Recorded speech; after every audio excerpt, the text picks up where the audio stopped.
원칙 있는 협치하겠다. 그럼 당연히 협치의 방점 지키죠. 딱. 선긋기에 나선 겁니다. 감정을 잘 컨트롤하지 못한다는 점이 단점입니다. 무서워. 반면에 무서워. 예, 이낙연 당대표는 사고가 유연합니다. 장밋빛만 쫙 펼쳐지지는 않고 네. 힘든 길이 될 것이다.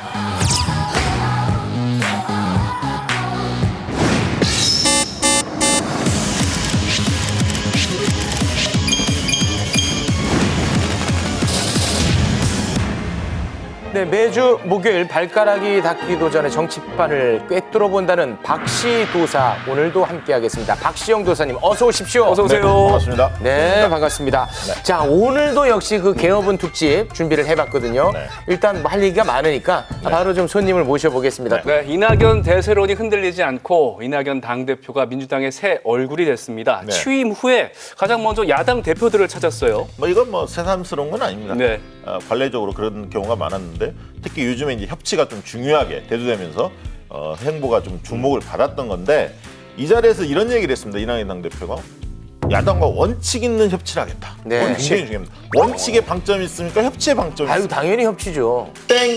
원칙의 원칙. 방점이 있습니다. 방점이 원칙에 있기 때문에 지난번 제가 강조했잖아요. 원칙주의자다. 이낙연은 이렇게 이야기하지 않았습니까? 근데 그게 유한 분이잖아요. 협치도 가능한 분 아니겠습니까? 유하지만 이분도 한 고집합니다. 물러서지 않습니다. 왜냐하면 민주당의 원칙, 민주당의 정신에 훼손되지 않는 범위 내에서 협치를 하겠다는 겁니다. 아니, 무조건 다 야당 이야기를 들어주겠다는 게 아니고 원칙. 들어줄 건 들어주되 안 되는 건 안 된다. 명확히 이야기를 하겠다는 겁니다. 제가 지금 망신당해갖고 기분이 안 좋은데 한두 번 나온 것도 아니면서 원칙 있는 협치하겠다.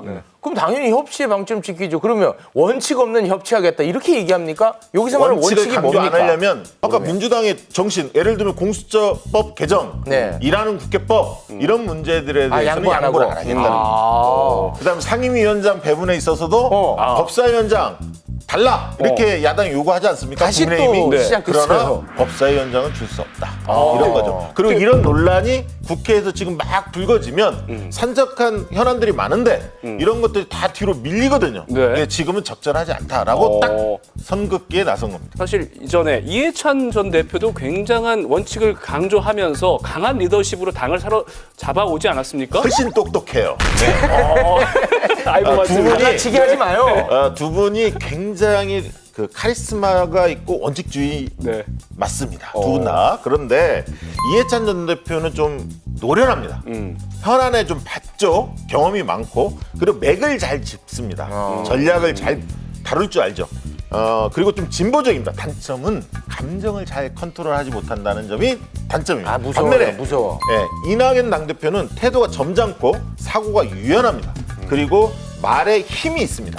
이건 장점입니다. 네. 반면에 단점은 당무를 많이 안 해봐서 정치 현안을 다루는데 좀 경험이 적다 때문에 이낙연 당대표는 적어도 정무적 대응만큼은 이해찬 당대표를 따라 배울 필요가 있습니다. 본보기로 삼아라 주문하고 싶습니다. 이낙연 대표에게 지금 주어진 큰 과제가 하나 있지 않습니까? 2차 재난지원금. 네, 그 네. 관련해가지고 당내에서도 의견이 많이 엇갈리고 게다가 가장 강력한 경쟁자 이재명 지사와 전혀 다른 목소리를 내고 있단 말이에요. 그렇습니다. 재난지원금과 관련해서는 적어도 이 논란 자체는 굉장히 건강한 겁니다. 국민의 민생과 관련된 직결된 내용들 아닙니까? 네. 그래서 정치권에 충분히 다뤄야 합니다. 네. 다만 감정적인 태도는 지양해야 한다. 그래서 당내에서 감정적 언사를 피는 사람에 대해서는 경고를 줄 필요가 있다. 이낙연 당대표가 따끔하게 이야기를 해야 합니다. 홍남기 부총리도 적절하지 않았습니다. 그래서 이 문제를 잘 다뤄야 하는데 큰 가닥은 맞춤형 지원 쪽으로 잡은 것 같습니다. 때문에 보편적 복지, 전 국민한테 주자라고 하는 민주당 지지층이 꽤 많거든요. 네. 이분들이 굉장히 좀 동요가 당분간 있을 가능성이 있습니다. 자, 그러면은 이낙연 대표를 위한 점괘도 네. 뽑아주시기 바랍니다. 천리길도 한 걸음부터 아, 지금 이제 재난지원금 네. 어떤 방식으로 할 거냐 논란이 있죠. 부동산 문제 이거 해결해야 합니다. 네. 가닥이 좀 잡히고는 있습니다. 또 아까 상임위 배분 문제, 일하는 국회법, 공수처법 개정 막 이게 산적해요 일들이. 그래서 갈 길이 멀다. 그런데 이런 난관과 과제가 많아서 좀 밝아 보이지는 않지만 이낙연이라는 상품이 가진 특장점이 있습니다. 갈등이 있을 때 이걸 잘 조정하는 능력이 있어요. 그래서 그런 경륜이나 노련함으로 한 걸음씩 내딛어 나갈 것이다. 이렇게 네. 좀 예측이 되고요. 네. 그렇지만 장밋빛만큼 이렇게 쫙 펼쳐지지는 않고 네. 힘든 길이 될 것이다. 알겠습니다. 우리 박시도 도사님, 그 정치권과 가까이 이렇게 좀 맞닿아 있지 않습니까? 생활 반경 자체가. 네, 회사가. 정치인들은 이렇게 방송에서 뭐 조언하고 하면 좀 들어요? 잘 듣고 있답니다. 아, 들어요? 잘 듣는 사람이 결국 큰 정치인이 될 겁니다. 제 얘기를. 아, 지금 믿거나 말거나. Stay